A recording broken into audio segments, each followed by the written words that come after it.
এই মুহূর্তে রাজ্যের প্রত্যেকটি চাকরি প্রার্থী মহিলাদের জন্য রয়েছে আবার একটি বড় সুখবর। এই মুহূর্তে রাজ্যের প্রায় প্রত্যেকটি জেলাতে একে একে অঙ্গনওয়াড়ি কর্মী এবং সহায়িকা পদে নিয়োগের বিজ্ঞপ্তি ধীরে ধীরে প্রকাশিত হচ্ছে।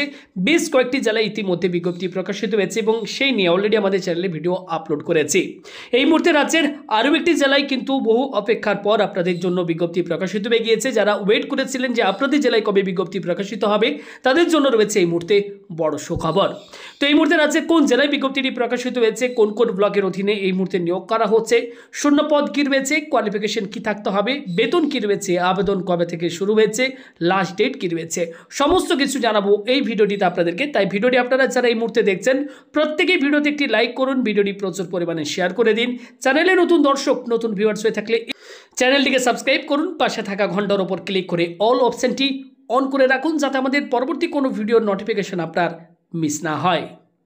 দেখুন, সবার প্রথম বলে দেওয়া হয়েছে ন্যূনতম শিক্ষাগত যোগ্যতা অঙ্গনওয়াড়ি কর্মী পদের ক্ষেত্রে প্রার্থীকে যে কোনো স্বীকৃত বোর্ড থেকে ন্যূনতম উচ্চ মাধ্যমিক বা সমতুল্য পরীক্ষায় পাশ হতে হবে। ওকে, অর্থাৎ এক্ষেত্রে আপনি যদি অঙ্গনওয়াড়ি কর্মী পদে আবেদন করতে চান, সেক্ষেত্রে আপনাকে কিন্তু অবশ্যই উচ্চ মাধ্যমিক বা সমতুল্য পরীক্ষায় পাশ করে থাকতে হবে, তাহলেই আবেদন করতে পারবেন। এবার চলুন আপনাদেরকে বলি এই মুহূর্তে রাজ্যের কোন জেলায় নিয়োগের জন্য বিজ্ঞপ্তি প্রকাশিত হয়েছে এবং কোন কোন আইসিডিএস প্রজেক্টে নিয়োগটি করা হচ্ছে। সবার প্রথম আপনারা অন স্ক্রিনে দেখতেই পাচ্ছেন বিজ্ঞপ্তিটি প্রকাশিত হয়েছে পশ্চিমবঙ্গ সরকার শিশু বিকাশ প্রকল্প আধিকারিকের করণ, নাকাশিপাড়া অতিরিক্ত সুসংহত শিশু বিকাশ সেবা প্রকল্প, বেথুয়া ডহরি, নদিয়া। তো দেখতেই পাচ্ছেন বন্ধুরা, এই মুহূর্তে নদিয়া জেলার কিন্তু বিভিন্ন ব্লকের অধীনে কিন্তু এই মুহূর্তে আইসিডিএস কর্মী এবং হেল্পার পোস্ট নিয়োগের জন্য বিজ্ঞপ্তি প্রকাশিত হয়ে গেছে। প্রথম বিজ্ঞপ্তি আপনারা অন স্ক্রিনে এই মুহূর্তে দেখতে পাচ্ছেন। আমি একে একে আপনাদেরকে প্রত্যেকটি বিজ্ঞপ্তি দেখাচ্ছি। অবশ্যই আপনারা এই মুহূর্তে রাজ্যের কোন জেলার আপনারা চাকরির আপডেট পেতে চান, অবশ্যই সেই জেলার নামটি কমেন্ট করে জানিয়ে রাখবেন। এবং অলরেডি 3 থেকে 4টি জেলায় নিয়োগের বিজ্ঞপ্তি প্রকাশিত হয়ে গেছে। চ্যানেলে অলরেডি আমাদের ভিডিও আপলোড রয়েছে, অবশ্যই বন্ধু টিউটোরিয়াল চ্যানেল প্রবেশ করে আপনারা সেই ভিডিওগুলো দেখে নিতে পারেন। এখনও কিন্তু আবেদন চলছে। এক্ষেত্রে শূন্যপদের বিন্যাস আপনাদেরকে একটু দেখিয়ে দিই। দেখুন, এক্ষেত্রে যেটি বলা হচ্ছে, বর্তমানে অঙ্গনওয়াড়ি কর্মী শূন্যপদের সংখ্যা যেটি রয়েছে 5টি শূন্যপদ রয়েছে। ক্যাটাগরি ওয়াইজ শূন্যপদ এখানে কিন্তু দিয়ে দেওয়া হয়েছে। এবং অলরেডি ভিডিওটি শুরুতে আমি আপনাদেরকে জানিয়েছিলাম যে উচ্চ মাধ্যমিক পাশ করে থাকলেই তবেই আপনারা কিন্তু এবার আবেদন করতে পারবেন। আগে কিন্তু মাধ্যমিক পাশে আবেদন করা যেত। পরবর্তী বিজ্ঞপ্তি যেটি প্রকাশিত হয়েছে দেখতে পাচ্ছেন, রানাঘাট 1 নম্বর সুসংহত শিশু বিকাশ সেবা প্রকল্প, রানাঘাট নদিয়া জেলা থেকে দেখতে পাচ্ছেন। এক্ষেত্রে দেখুন বলা হচ্ছে সুসংহত শিশু বিকাশ সেবা প্রকল্প এলাকার রানাঘাট 1 নম্বর সুসংহত শিশু বিকাশ সেবা প্রকল্প এলাকার, অর্থাৎ রানাঘাট 1 নম্বর পঞ্চায়েত সমিতির অন্তর্গত হবিপুর, নপাড়া, তারাপুর, আনুলিয়া, পায়রাডাঙ্গা গ্রাম পঞ্চায়েত ও রানাঘাট পৌরসভা এলাকার স্থায়ী বাসিন্দা কেবলমাত্র মহিলা প্রার্থীদের নিকট হইতে নিম্নলিখিত শর্তে আবেদনপত্র আহ্বান করা হচ্ছে। ওকে, এক্ষেত্রে দেখুন এই অঙ্গনওয়াড়ি কর্মী পদে কতগুলো শূন্যপদ রয়েছে অন স্ক্রিনে আপনারা দেখতে পাচ্ছেন, এখানে কিন্তু দিয়ে দেওয়া হয়েছে। অবশ্যই আপনারা দেখে নেবেন, এখানে কিন্তু ক্যাটাগরি ওয়াইজ শূন্যপদ কিন্তু মেনশন করা রয়েছে। পরবর্তী বিজ্ঞপ্তি অন স্ক্রিনে আপনারা দেখতে পাচ্ছেন, এটিও নদিয়া জেলায় নিয়োগের জন্য এই বিজ্ঞপ্তি প্রকাশিত হয়েছে। পশ্চিমবঙ্গ সরকার চাপড়া সুসংহত শিশু বিকাশ সেবা প্রকল্প, চাপড়া, নদিয়া। ওকে, এখানে দেখতে পাচ্ছেন কোন কোন এলাকার মহিলারা এক্ষেত্রে অ্যাপ্লাই করতে পারবেন সেটা দেখুন দিয়ে দেওয়া হয়েছে। চাপড়া পঞ্চায়েত সমিতির এলাকার অন্তর্ভুক্ত চাপড়া 1, চাপড়া 2, বৃত্তিহুদা, হাতিশালা 1, হাতিশালা 2, হৃদয়পুর ও আলফা গ্রাম পঞ্চায়েতের স্থায়ী বাসিন্দা কেবলমাত্র মহিলা প্রার্থীদের কাছ থেকে আবেদনপত্র আহ্বান করা হচ্ছে। ওকে, তো এক্ষেত্রে দেখুন বলে দেওয়া হয়েছে ডিটেলসে কোন কোন গ্রাম পঞ্চায়েত এলাকার স্থায়ী বাসিন্দা এখানে অ্যাপ্লাই করতে পারবেন। এক্ষেত্রে শূন্যপদ কী রয়েছে অন স্ক্রিনে আপনারা দেখতে পাচ্ছেন। টোটাল এক্ষেত্রে শূন্যপদ যেটি রয়েছে দেখুন, মোট শূন্যপদ রয়েছে 15টি শূন্যপদ রয়েছে চাপড়া আইসিডিএস প্রজেক্টে।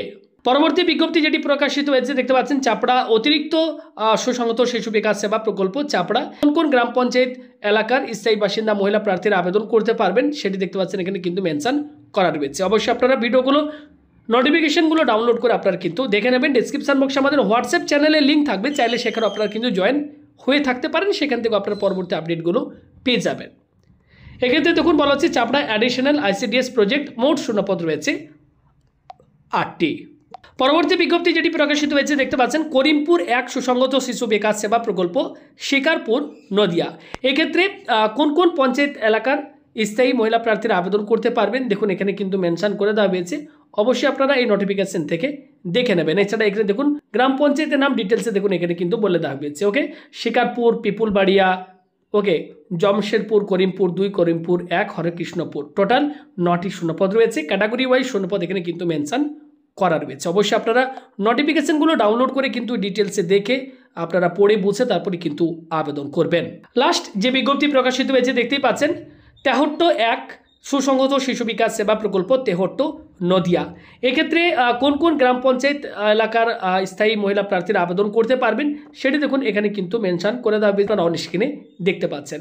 মোট এক্ষেত্রে 12টি শূন্যপদ রয়েছে এই তেহট্ট 1 ICDS প্রজেক্টের আন্ডারে। ওকে, তো আপনারা অবশ্যই দেখে নেবেন আপনাদের গ্রাম পঞ্চায়েতের নাম রয়েছে কিনা, যদি থাকে সেক্ষেত্রে আপনারা কিন্তু আবেদন করতে পারবেন। সবার প্রথম আপনাদেরকে জানিয়েছিলাম আপনারা যদি অ্যাপ্লাই করতে চান এবারে কিন্তু উচ্চ মাধ্যমিক যারা পাস রয়েছেন তারাই কেবলমাত্র আবেদন করতে পারবেন। বয়স থাকতে হবে 1/8/2024 তারিখ অনুযায়ী 18 থেকে 35 বছরের মধ্যে। ওকে, এর বেশি হলে চলবে না।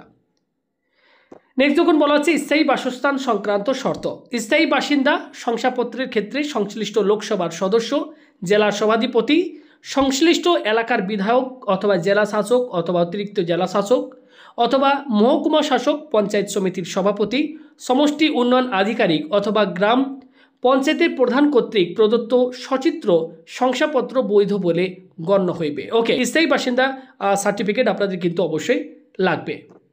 এক্ষেত্রে সিলেকশন প্রসেস আপনাদেরকে জানিয়ে রাখি, এক্ষেত্রে কিন্তু লিখিত পরীক্ষা রয়েছে। 90 নম্বরের 2 ঘন্টার আপনাদের একটা লিখিত পরীক্ষা হবে এবং 10 নম্বরের আপনাদের কিন্তু একটা মৌখিক পরীক্ষা নেওয়া হবে। লিখিত পরীক্ষায় কোন কোন বিষয় থেকে পরীক্ষায় প্রশ্ন আসবে সেটি দেখতে পাচ্ছেন এক্ষেত্রে কিন্তু মেনশন করা রয়েছে, যেটি আপনারা অন স্ক্রিনে এই মুহূর্তে নোটিফিকেশনের মধ্যে দেখতে পাচ্ছেন। আবেদন আপনারা কিভাবে করবেন? আবেদন আপনাদেরকে সম্পূর্ণ অফলাইনে আপনাদেরকে আবেদন করতে হবে। ওকে, এখানে দেখুন আবেদনের লাস্ট ডেট বলে দেওয়া হয়েছে। বিজ্ঞপ্তির সাথে সংযুক্ত আবেদনপত্রের নমুনা অনুযায়ী পূরণ করা আবেদনপত্র তেহট্ট 1 সুসংহত শিশু বিকাশ সেবা প্রকল্প, পোস্ট তেহট্ট, জেলা নদিয়ার কার্যালয়ে 14/8/2024 তারিখ থেকে 13/9/2024 তারিখ পর্যন্ত সরকারি ছুটির দিন শনি ও রবিবার ব্যতীত বেলা 12টা থেকে বৈকাল 4টা পর্যন্ত জমা দিতে হবে। ওকে, অর্থাৎ আপনারা যে ব্লকের স্থায়ী বাসিন্দা এবং যে ব্লকের শূন্যপদের জন্য আপনারা আবেদন করবেন সেই ব্লকে গিয়ে আপনারা কিন্তু আবেদনপত্রটি জমা করে আসবেন। এক্ষেত্রে আপনাদেরকে যে সমস্ত ICDS প্রজেক্ট এরিয়া নিয়োগের আপডেট আপনাদেরকে দিলাম, অবশ্যই সেই সমস্ত ICDS প্রজেক্টের অফিসিয়াল নোটিফিকেশন আপনারা ডাউনলোড করে নেবেন এবং কোথায় আপনাদেরকে জমা করতে হবে সেই নোটিফিকেশনের মধ্যে ডিটেলসে দেওয়া থাকবে। প্রত্যেকটি নোটিফিকেশনের সাথে কিন্তু অ্যাপ্লিকেশন ফর্ম দেওয়া থাকবে। দেখতে পাচ্ছেন অঙ্গনওয়াড়ি কর্মীর পদের আবেদনপত্র। এই অঙ্গনওয়াড়ি কর্মী পদের আবেদনপত্র ডেসক্রিপশন বক্সে লিঙ্ক দিয়ে দেবো, সেখান থেকে আপনারা কিন্তু ডাউনলোড করে প্রিন্ট আউট করে নেবেন এবং এই অ্যাপ্লিকেশন ফর্মটি আপনারা প্রত্যেকেই মনোযোগ সহকারে ফিল আপ করবেন। এর সাথে আপনাদেরকে কোন কোন প্রয়োজনীয় ডকুমেন্ট, সার্টিফিকেটের xerox, self attested copy attach করতে হবে নোটিফিকেশনের মধ্যে দেখতে পাচ্ছেন দেওয়া রয়েছে। এগুলি আপনারা অবশ্যই অ্যাপ্লিকেশন ফর্মের সঙ্গে অ্যাটাচ করে দেবেন। একটি খামের ভেতর আপনারা ভরবেন, সেই খামের ওপর অবশ্যই আপনারা মেনশন করে দেবেন আপনারা কোন পোস্টের জন্য আবেদন করছেন। কোথায় আপনাদেরকে জমা করতে হবে সেটি নোটিফিকেশনের মধ্যে দেওয়া থাকবে, সেই ঠিকানায় গিয়ে আপনারা কিন্তু আবেদনপত্রটিকে জমা করে আসবেন। তো আপনিও যদি চান আপনার জেলার আপডেটটি পেতে অবশ্যই কমেন্ট করে জানান, পরবর্তী আপডেট আসলে আপনাদেরকে ভিডিওর মাধ্যমে দিয়ে দেবো। ভিডিওটি ভালো লাগলে লাইক করবেন, ভিডিওটি শেয়ার করে অন্যদেরকে এই ভিডিওটি দেখার সুযোগ করে দেবেন। ধন্যবাদ।